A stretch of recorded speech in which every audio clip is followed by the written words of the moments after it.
our chef of 8 years, almost 8 years, and that is Becky Hill.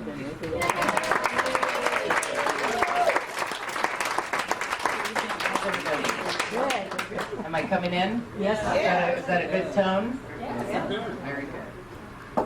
How's everybody doing today? Good. Are you excited? Yeah. Is it a great day in the desert? We're hungry. Is it just me, or do we all get a little giddy when it rains? Yeah. Oh, I get a little frisky, and I'm just like, Uh-huh. very good. So I ask this all the time. Do we have any people that this is their first time at a Cooking with Becky? Awesome. We love newbies. We love newbies. Very good. Welcome, welcome, welcome. I like to think of tonight as hopefully, if everything goes well, entertaining, and hopefully you'll go away learning something. And I believe every day we wake up, we learn something new from each other. So I ask if you have a question or a comment, just raise your hand, because I like to think that this is a very interactive forum, because you may have thought of something I never thought of.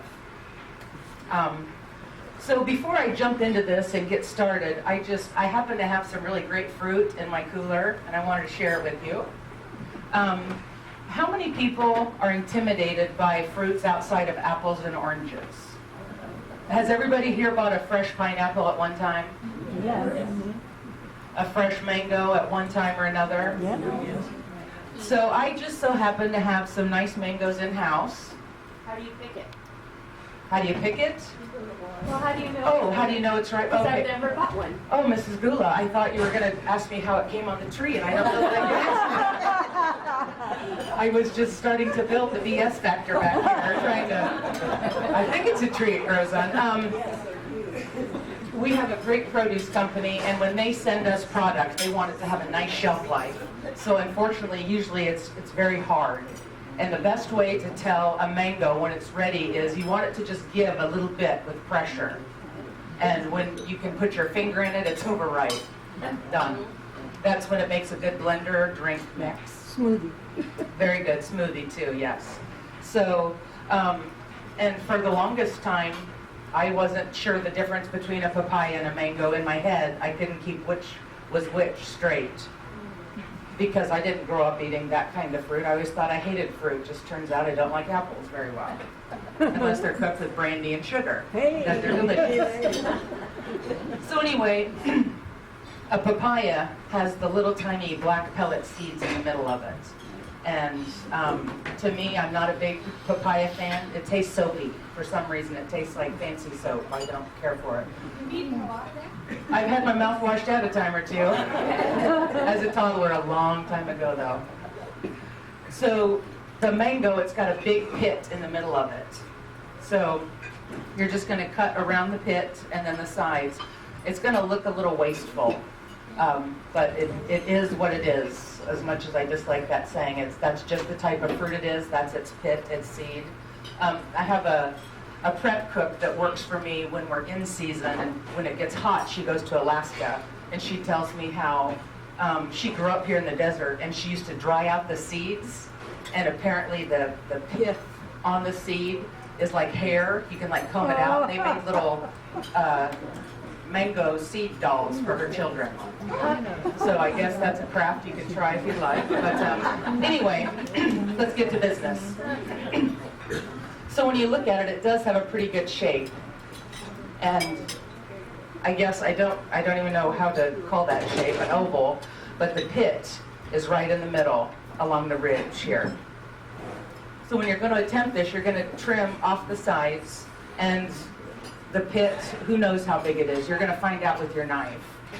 But you're just going to go through, and it'll give to you. So I know I missed the pit there. And right here, there's a little white spot. And that was just a lucky draw. Because usually I'll take my knife through that first time, and you'll hit the seed, then you have to move it over a little bit. But there's a little bit of the hard, pithy seed right there.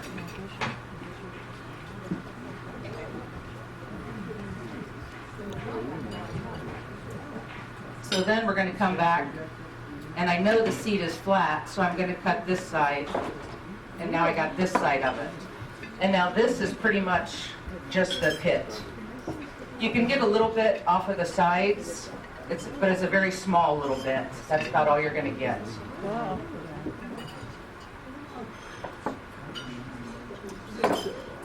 And then when we use these, I usually put these in a container in the kitchen, and the guys, when they go to break, they'll take it with them and chew on the seed. Because apparently that's what little kids here in the desert do. They chew on the little mango seed. Yeah, this is the pit. Yeah. So once you're stuck with this stuff, there's a couple ways you can go about, excuse me, getting it out of there. You can take a vegetable peeler and peel the outside. I'm a chef, so I'm fast and trying to do things the quickest way possible. So I'm just going to fillet this like I would a fish. I'm just going to set it down on the board with my hand flat and run the knife down. And there's the fruit. And there's the skin. And with this piece, it's roundy, so there's a couple ways to go about this. Roundy, that's a culinary term. So I like to cut it in half, because now I can fillet this piece. And if you're not comfortable with the knife, you can certainly, like I said, use the vegetable peeler and get the same. Then we're going to do this one, same way.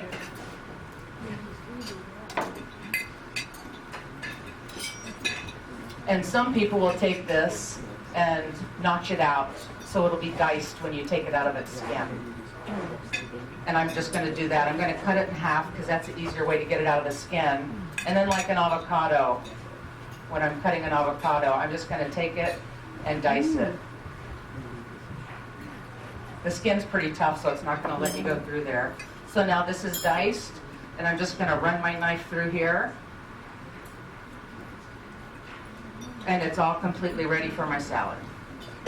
Diced and ready to go. Pretty slick? Yeah. And I guess one of the reasons I wanted to talk about this, I try and stay middle of the road with a lot of the dishes I do here, because we're trying to satisfy a large group of people with lots of different dynamics. So I like to try and find interesting things to do with the ordinary. I hope I do that. I think I do sometimes anyway. So when I do salads, I try and be seasonal. And I say this all the time. We've gotten to a place in our society that you can buy strawberries in December. You know, there's seasons of things are not always easy to know because they're always available. They're at our fingertips. And even though you can buy strawberries in December, I don't recommend it. I don't think you should ever. But so when you're looking at different fruits to add in, when we get to dessert and talk about Frankenberries, that would be a great thing to do with strawberries in December, because you're not even really getting a lot of strawberry flavor because you're incorporating other things to help that along. Anyway, I also wanted to talk about a pineapple. I don't know if you know this trick or not.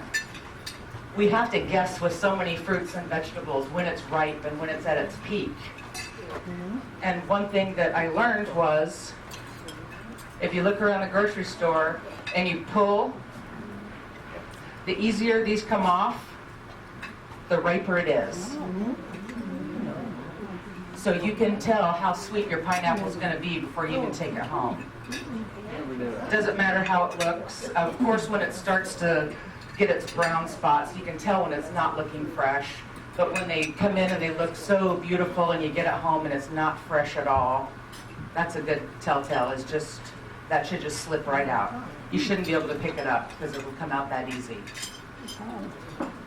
And this, Danny's, my sous chef, is hiding over here in the corner.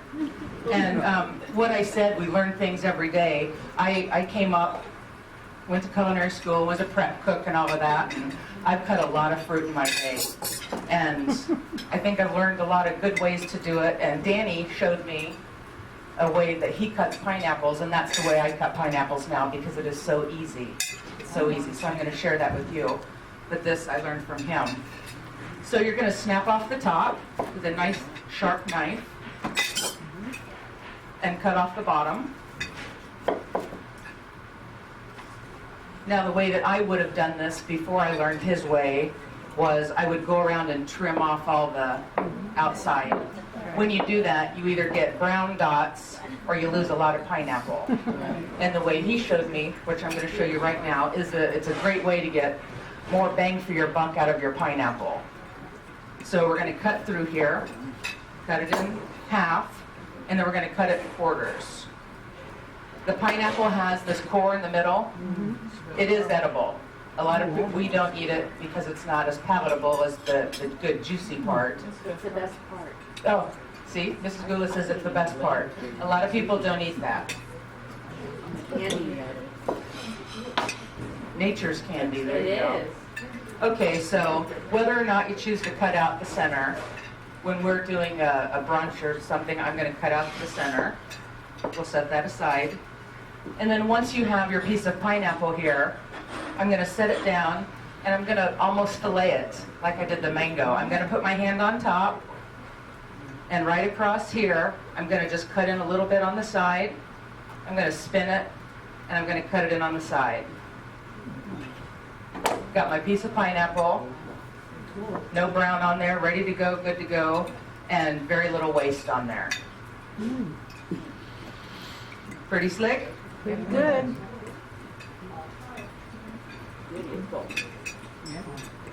Yeah, my other favorite one, and I didn't have one in house to show you, was pomegranate. Oh, Does everybody know the spoon trick on a pomegranate? No. Oh, see, now I wish I had one to show you. Exactly, exactly. I'll pretend with this. So, oh, you want to run? Get no, I'm kidding. Mrs. Gula said she had one at her house, so I was going to get her to go get it, but no, we'll pretend. So when you get your pomegranate, you cut it in half. And then you take a good sturdy spoon, and you'll probably want to wear a glove because it will stain your fingers. But you're going to hold the open side down, and the back side of the pomegranate you're going to hit with a spoon. And just keep hitting with the spoon and turning it, and turning it, and turning it. And pretty soon, every one of those seeds will be out of the pomegranate and in your bowl. No. Very little pulp in there. It's so fast, it's so easy. cool. Oh, awesome. You bet. Not the tree. Oh, the pomegranate. I have a friend that was on a pomegranate diet, and she found that out because she was eating a lot of pomegranate seeds. Okay, so that was sort of like the introductory. Now we can get on to cooking with Becky here. I hope you found that Yeah, good. Yeah. entertaining a little bit. Thank you, sir. Alrighty, so the first thing we have on, how'd you like the soup that you have in front of you, by the way? Was that good? That's a little something. I do cold soup sometime in the evening, but I find they're not as well received as warm soups, but although I love to do them. And that particular soup I named the Desert Sparkler. It's things I had in house. It's got fresh pineapple, fresh cucumbers, cantaloupe melon, some fresh mint, and I did about 2 shakes of Cholula sauce just to give it a little pick-me-up at the end. I like that. Chilling and refreshing, and there you go. Yeah, put a little vodka in there and you have a cocktail.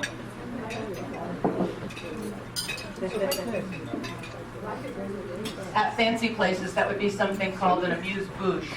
The chefs will send those out.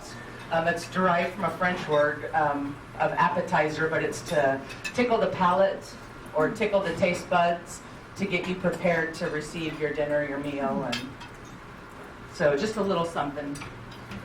Okay, so we're going to get started with our salad dressing this evening. This is our poppy seed salad dressing that we make in-house. As with all my recipes, I research and I read, and then I demo it until I find one I like, and with some pluses and minuses and that type of thing. It is mayonnaise based, and I didn't bring out the mixer today, so I'm just going to do some exercises here, try and tighten up my arms. So we're going to start out with a cup of mayonnaise. I like the full body mayonnaise because I absolutely love mayonnaise. But you can certainly use a light or olive oil mayonnaise, and then have a little water and a little vinegar, so I wanted to see which one I was doing here, and that smells like a summer day. That's the vinegar. Now I'm going to add in some sugar. My sugar got a little lumpy here. I'm going to give this a little stir. Try not to fling it everywhere. And I think one of the things that differentiates this dressing is the touch of vanilla. I think that really adds a nice flavor to it.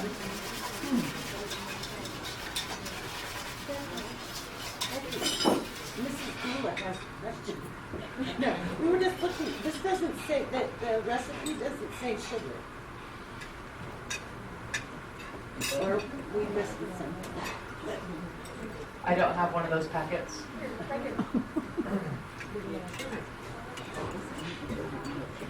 It sure doesn't. Well, If you're handing out pens, there's room for notes. the very nice lady, Nancy, in the front office, God love her, I'm not complaining, I love her, she did a beautiful job. Last time she forgot to put the servings, the last Cooking with Becky. And she got those in this one, and she gave it to me to proof, and I missed that. But it is 3 tablespoons of sugar. 3 tablespoons of sugar. Thank you so much, Mrs. Dula. So I've got my vanilla. Yeah, this would not be the dressing without the sugar. That's a big component. Everybody would get home and think I'm one of those. Does anybody watch Everybody Loves Raymond? Yeah. I love that show. Marie, she always leaves something out of her recipe so Deborah can't. Yeah, no, we don't do that. We keep it on the up and up here.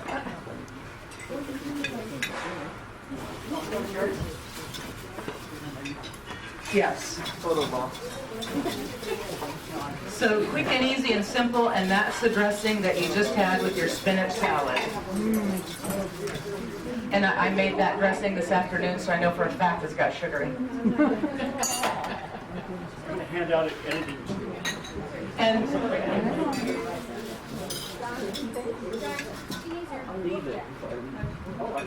oh, there you go.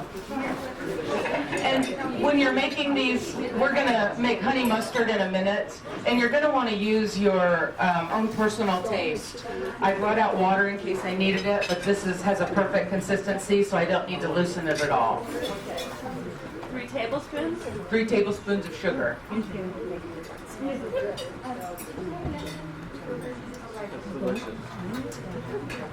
Very nice.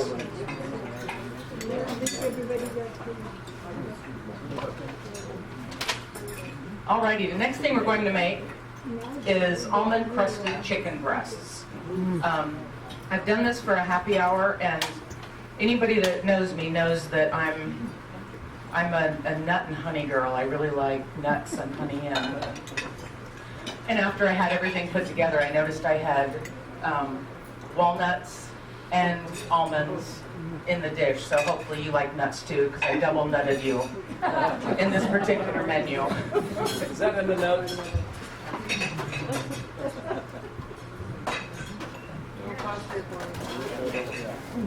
It's all in there. Alrighty, so with this chicken dish, whenever you bread something, there's a standard breading procedure. Believe it or not, it's the rules of frying. Usually, pardon me, I have something on my cheek. I think some sugar. Somebody gave me some sugar. Usually the standard breading procedure is flour and then your liquid, whether it be buttermilk or egg or whatever your liquid is, and then your breading. Or if you're doing flour, then back to the flour. That first coat of flour just helps everything hang on. With this particular recipe, you don't have to do the first flour step. I was looking for ways to make this, I mean, it's got calories in it, of course, but it's for the most part, it's a pretty healthy dish with the almonds in there. And so you can skip this particular step in this, and I didn't put that in here. That's missing and it's supposed to be. I'm just telling you that there is a proper breading procedure, but we're breaking all the rules today. Break them. Break them. Yep. So I've got my almonds, they're sliced almonds, and I robo-coot them just a bit to break them up a little bit. And then I'm going to add a little bit of flour to that. and stir it around. And I've done this with pecans and pistachios. Pistachios are kind of pricey, on the pricey side, but they're delicious. Then I'm going to break my egg. And then I've got this great multi-purpose tool. Every kitchen should have one. It does multiple things. I'm going to beat up my egg a little bit, rough it up, put just a little water in there. Ooh, I jumped the gun. I got my pan really hot. Gotta let that cool down a minute. I'll drop this one.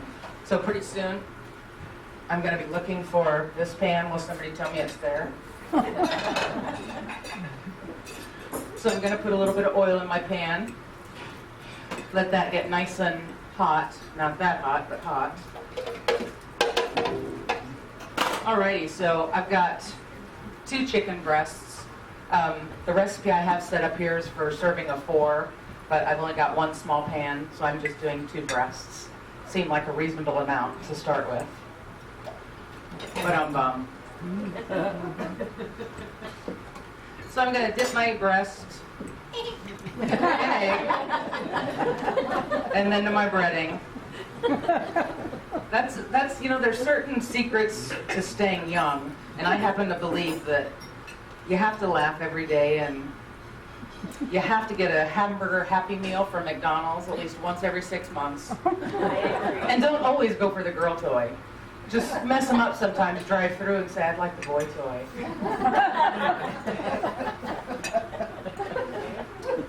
And you still have to laugh when the ketchup bottle farts. It's just funny, I'm sorry. To me it is, it just never gets old. So that's my version of the secret to youth. Chef, I have a question.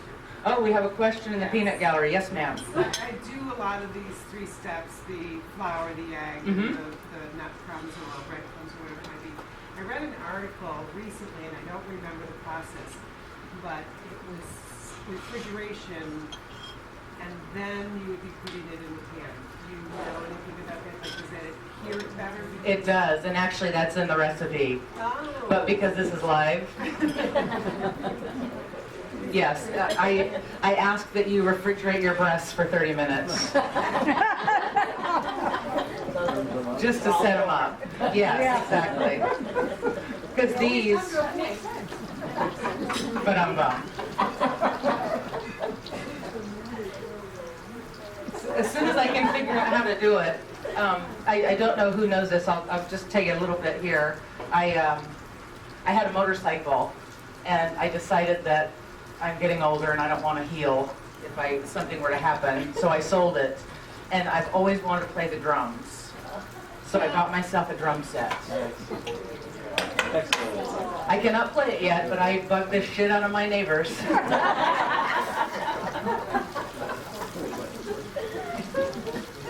And I think they enjoy it, even though they don't say that they do, but they've invited the police to come over and hear me a couple times. So I'm pretty sure that they like my playing. Anyway, what brought that up was I should bring my snare and a hi-hat. I could do my own rim shots with my bad jokes. So I'm going to give this some color. I don't really want that much color.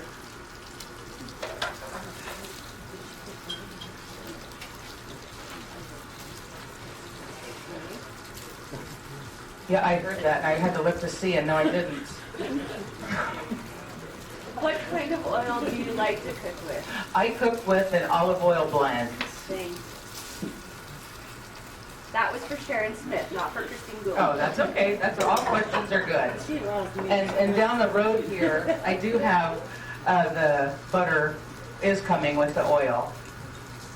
Oh, so right now there's no oil in there? Yes, I've got a little bit of oil in there. We did. I missed We that. watched. Costco has a Mediterranean blend. Is that how you do the blend? It's olive oil, canola oil, and grape oil. Grapeseed oil. Grapeseed oil. Their catch name, I think they're all the same. Yeah. They're not bringing anything other than the ability to fry. It's not a, the only time you're really going to care about spending a lot of money on a fancy oil is when you're not going to introduce any heat to it. When you're going to finish something with it, because you're buying it for its flavor.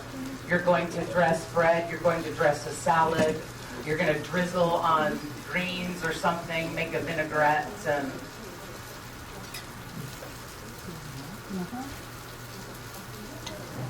this is like watching paint dry, I know, huh? These burners are not really designed to give even heat. So we've got our little almond crusted breasts here. And I'm going to push this aside and I'm going to slip into my honey mustard sauce. Now, this one, honey mustard sauce is really, really, really simple sauce, but it is really versatile and really good. It's really good. Goes great with chicken, goes great with fish, pork. It's just a nice, and I tell my guys all the time, it's once again, it's a mayonnaise based. Yes, I know what you're thinking, I can read your mind. If I cut myself right now, would I bleed mayonnaise? And there's a very good chance I would. That or potato chips, I don't know which would come out first. So I'm going to start with a little bit of mayonnaise here. I've got a half a cup. And the mustard is for the coloring and for them, and then finishing them in the oven. And that's always my standby.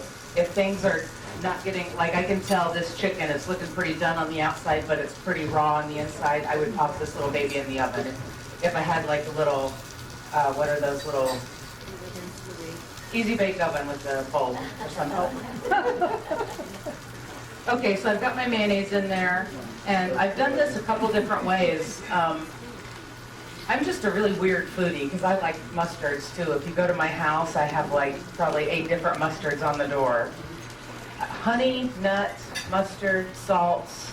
No real food at my house, but I've got all of those things. Oh, thank you. So I'm adding some Dijon mustard here. Susan brought me tongs. That was very nice. Each time I do one of these, I always figure out what I'm going to do better the next time. And I hope to complete a Cooking with Becky at some point where I don't have to get anything from the kitchen. And tonight it's working out so far, knock on wood. Plastic. And then I'm going to add some yellow mustard. I'm going to use my Dijon spoon because they don't mind blending. The yellow mustard is going to be for the color, because honey mustard, you want it to look a little mustardy. The Dijon is for the flavor, and I've done this with the whole grain too, if you like that little whole grain pop. It's kind of like mustard caviar. And then I'm going to add the honey, and this is what makes it yummy. Yes, thank you. And then I'm just going to beat it up a little bit here. And now depending what your purpose for this is. Now, for saucing the chicken this evening, I would leave it exactly this consistency. But if I were going to use it as a salad dressing, some people like honey mustard salad dressing, I'd add a little water just to thin it down a little bit, because you don't want that whole anticipation. Anybody old enough to know that commercial? You all look 20. Of course, I don't see that well, but.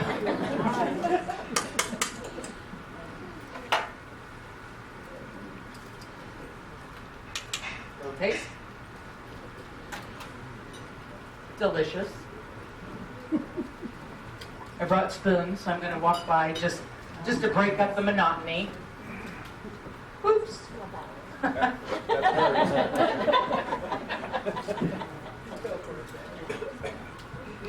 Miss Poppy, would you like to do this? No? Okay, never mind. We weren't paying attention. She wasn't paying attention. The performance is so riveting. Do you mind just, We wanted to make sure that Mr. Brady was taken care of, so we were kind of oh, working. will you just give him a little taste test of the honey mustard dressing? Thank you so much. I didn't mean to put her on the spot like that either. Oops.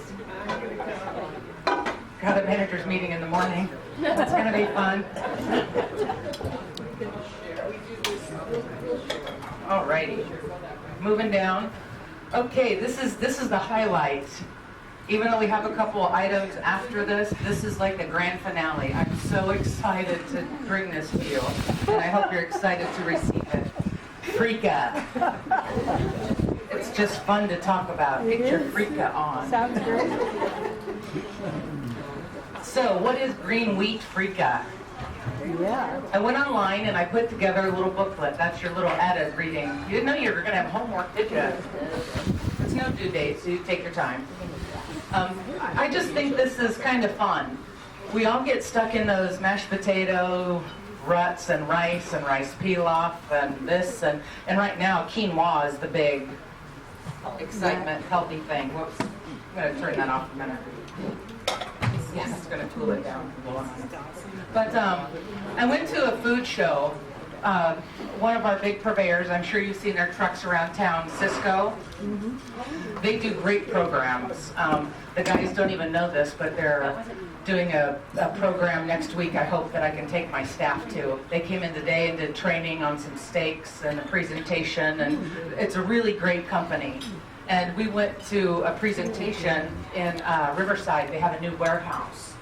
And one of the things they had there was this green wheat Freaka. And I was so excited by it, just because the name sounds kind of cool. I don't know if you've ever had wheat berries. Wheat berries are along that same line.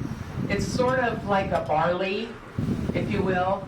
It's a cross between like an oatmeal type barley. This is what it looks like when it's cooked. Sorry, Mr. Brady, I'm going to walk around again.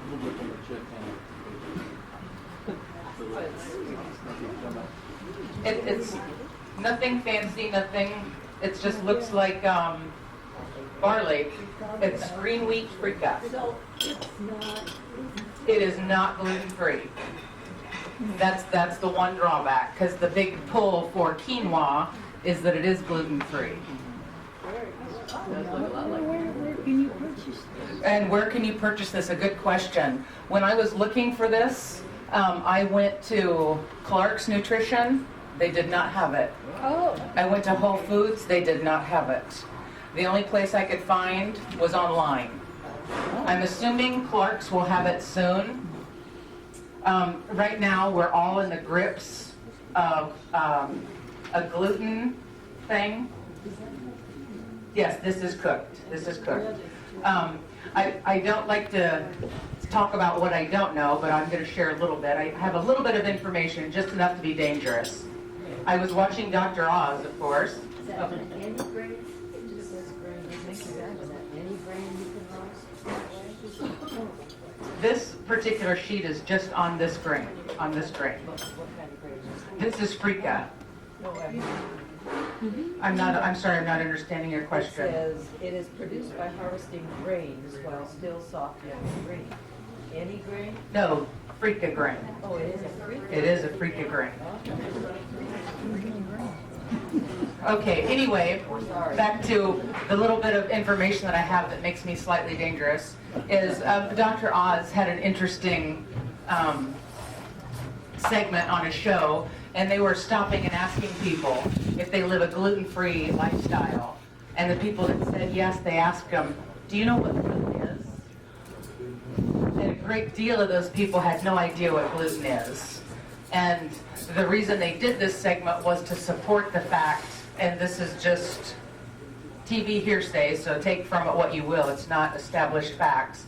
But they say that we create so many trends that the trend they're predicting is that people are going to start having a gluten-free issue because you're taking something away from your body. And there are some people that have a medical need not to have gluten. That is a medical fact. from what I gather from my reading. But they really say that people who do not have that are going to deprive their body and create another issue. So take that for what it is. And I'm a big believer to try new things, I guess is what I'm beating around the bush about. So if you don't have dietary restrictions, this is a great grain to try. And because we are doing a live program, I cooked the freekeh in the kitchen earlier.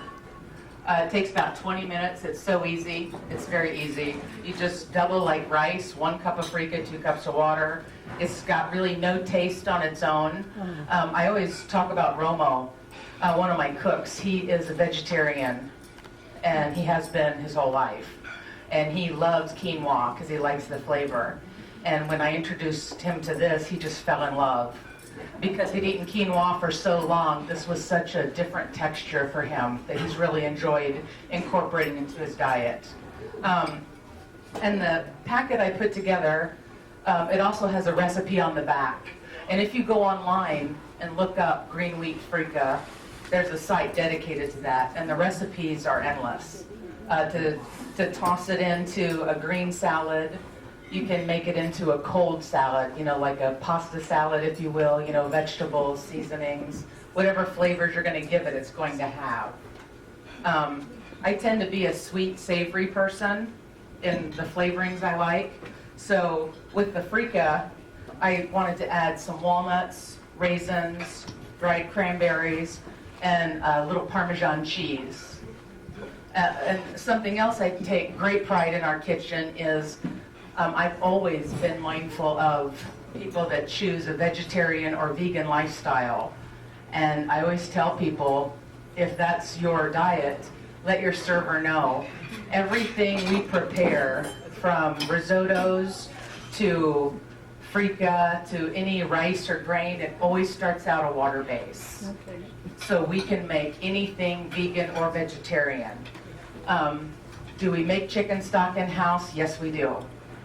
If you come in and order freekeh, if I don't know you're vegetarian, at this point when I bring it back, I'm going to bring it back with chicken stock. Water doesn't bring that much to the party. Everybody loves a good party, and you want to invite good guests. So the guests I choose to invite are usually white wine when I'm bringing something back, or chicken stock, or vegetable stock. Personally, why do I use chicken stock over vegetable stock? Because I'm carnivorous, and I think chicken stock brings more to the party than the vegetable stock. If somebody calls ahead and says and I get calls. Oh, pardon me, I have to take a little sip here. If you have family or friends or yourself are coming in, if you give us a heads up that you're coming, I'll make vegetable stock that night to enhance those dishes. So, waving my water around here. So anyway, the freekeh, once you cook it off, you can immediately add the seasonings and flavors you want to it, or you can cool it down, refrigerate it. It's got a life of about 7 days. I label things. How long does it last? It's a rule of thumb. Before you prepare anything, you always taste it, smell it, look at it. You want to be sure. But overall, it's got about 7 days on it. You can use it as a cold dish one night. 2 days later, you can use it as a hot side dish. Add a little bit more cheese. You can do a risotto out of it. Just a little bit of creaminess to it. So at this point, my freekeh is cooked and it's cold, and I'm going to bring it back. So I'm going to turn on my burner here and add my freekeh to the pan. And then in this case, I have a little bit of water here. I didn't use chicken stock for this application this evening. And I'm going to add just a little water because that's going to help it heat through evenly.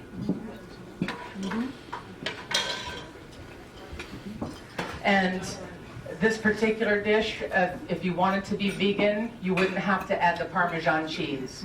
But I really like to finish this type of thing with that little bit of Parmesan. It's not enough that you're going to know it's there, but it's going to give you that great mouthfeel. That fat is flavor. It is so much good flavor. So, and once again, everything is for your taste. Different nuts, leave out the nuts. If you have a very nice mango at home that you want to dice and put in there, what a great addition that would be. Apples, pears. I'm going to add my nuts. That's one of the coolest things about grains and about quinoa is they don't bring anything to the table on their own. It's all up to you. You can make it sweet, you can make it savory, you can do it cold, you can do it hot. It's all up to your imagination.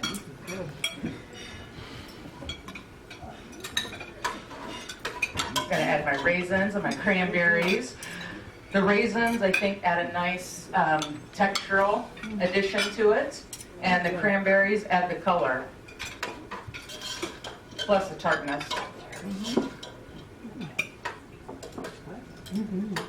And since the grain's already cooked, all you're really doing at this point is just warming it for service for your guests. Very good. I'm checking out your chickens. Has everybody had a bite of chicken yet? Nice. Very good.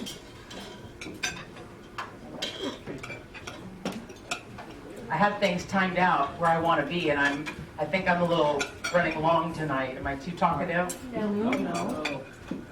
I'm going to bring over my hot water.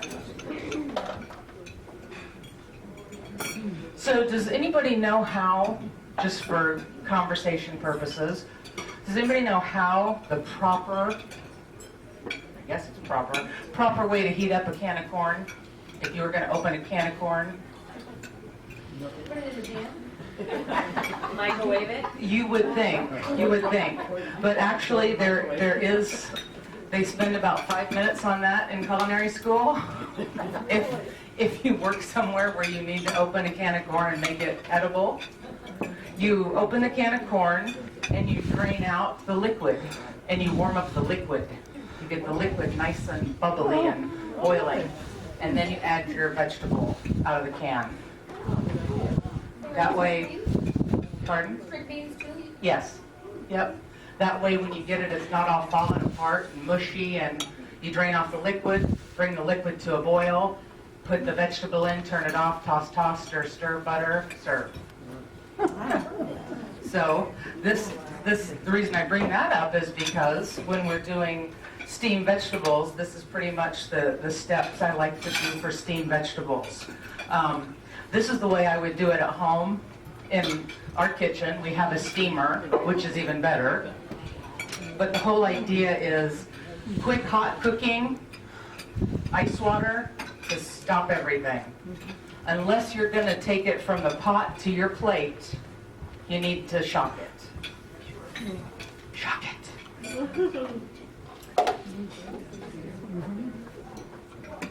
And you can tell, I'm looking, I'll just do a little quick peek. Your broccoli looks beautiful. Your broccoli looks beautiful. There's nothing worse than serving, and Lord knows we've done it, but we really try not to serve that army green broccoli. That is a broccoli that was not shocked. Right. And the shocking locks in the color. So I've got my little broccoli head, and in my specific directions, it says that you might be able to get 4 servings out of this, which when I wrote this, the particular florets I had were like a hubcap, but I still think you could get a nice 4 servings out of this. So I'm just going to cut off the end, and yours were cut into flowerets, but sometimes for just different presentation, to surprise the family, leave them whole. It's a different presentation. It looks kind of nice, and it makes for a nice plating, nice presentation. So I'm trying to get my water to boil here.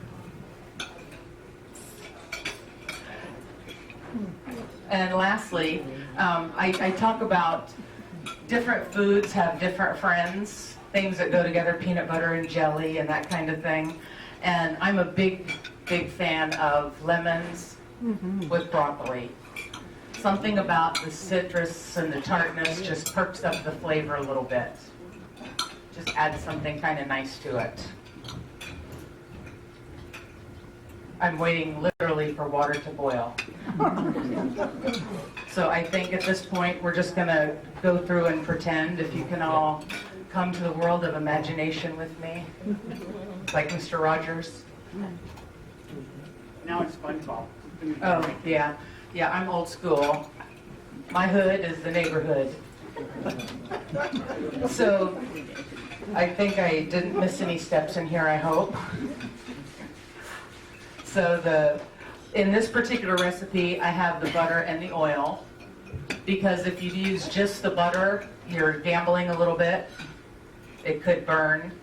If you could get it just slightly brown, and then it's called a brown butter, and it tastes nutty and it's delicious, that's also a very good thing on broccoli.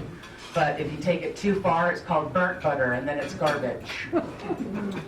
But when you introduce oil to join the butter, that will extend the smoke point so your butter will not burn, but you'll still get that nice buttery flavor.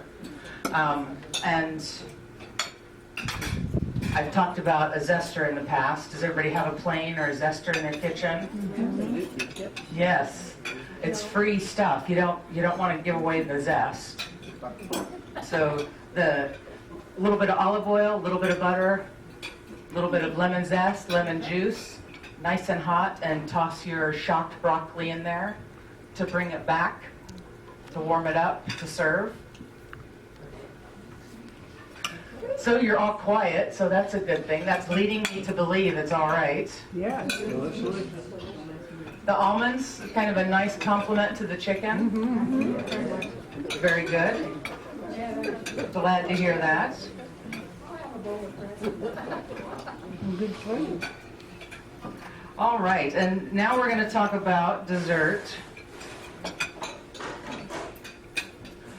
This is one of my favorite things because I pretty much share it with everyone. I'm not a baker. I try. But it's not where my passion is, and that's the sad truth. Oops.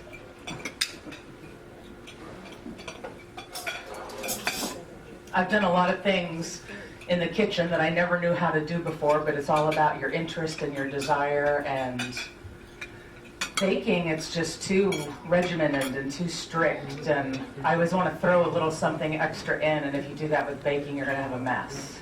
So that's not my forte. So what I said earlier about the strawberries, does anybody know when strawberry season is? June and July. Yeah. And depending what part of the country, that's Southern California. They say mid-June to late July is usually the season. But you can go to the grocery store anytime and find them and get them. And sometimes they taste like strawberries and sometimes they don't. But that's the great thing about this recipe is we're not really after the strawberry flavor so much. I've done this a couple different ways. Pardon me just a moment, I have a little sweat. I'm glistening in my eyes. My big video moment, and I'm sweating glistening like a hog. So anyway, we've got our fresh strawberries, and we have Driscoll berries. Does everybody know Driscoll berries? They're known for their beautiful look. They have to be a special berry to be Driscolls. They're almost cartoony. They're so beautiful. The raspberries are these perfect little, and nice flavor to them, very good flavor. So with this Drunken Berries, I've done it with, I can never say it right, Grand Marnier. There we are. I've done it with any dessert wine, sweet wine. I've done it with white wine, and my personal favorite is brandy. So we've got a little bit of brandy in your berries this evening on your ice cream for dessert. And if we have somebody that might like to refrain from alcohol, I do have some virgin berries back there with no brandy in there. But I must say I'm partial and I recommend the brandy. But that's me. So I've got my strawberries and my blueberries and my raspberries. And everybody's done this before, where you add water and sugar. And do you do that with your berries? Anybody? No. Anybody?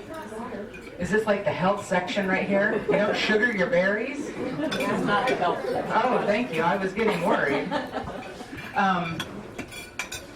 Once this, and this is just preference, but this is going back to you want to invite fun people to the party. I always put lemon juice in my berries. The lemon juice really is the opposite spectrum of sweet, and I think it just gives a little bit more. I do it just because that's what I like to do. In this particular application, you could use water, because if you're doing this virgin, this is a really great thing to add to the berries. But the brandy is going to quiet down that lemon flavor. And the brandy, I put a fourth of a cup of brandy for this amount of berries, and you can certainly adjust that to your own taste and preference. And you can mix it up too if you got some dusty peach schnapps up in the cupboard, or yeah, that's just throw it in there. It's going to be all right. I had all my pans in the refrigerator to keep everything fresh, and my butter or my sugar all crusted up on me.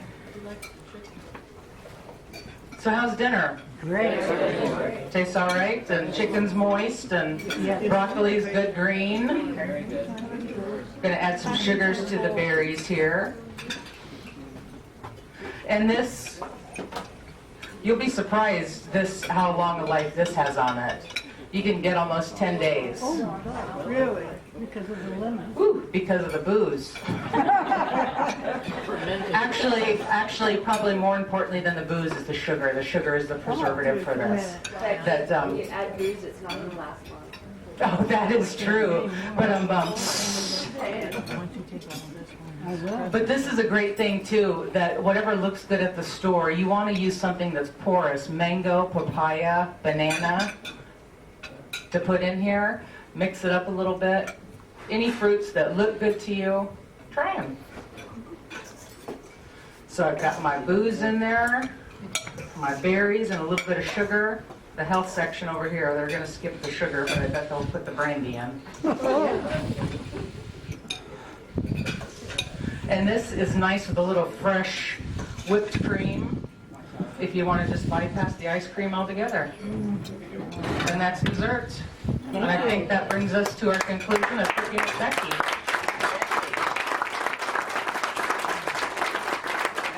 Thank you very much. I want to take just a minute and introduce my cooks. For those of you that don't know them, or if you do know them, it'll be nice to see them again. We grab them.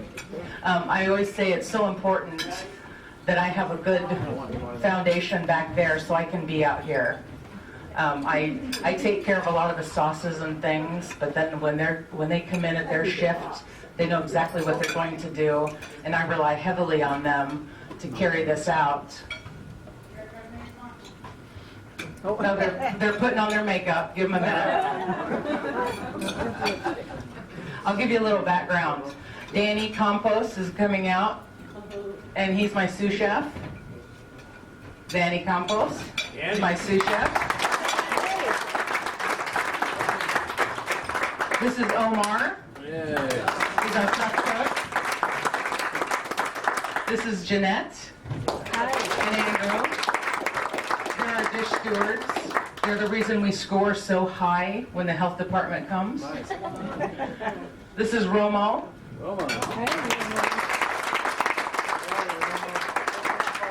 Good job, guys. Yep, they do a great job and couldn't do it without them. And I like to embarrass them, so I'll just tell you, Omar is Romo's son.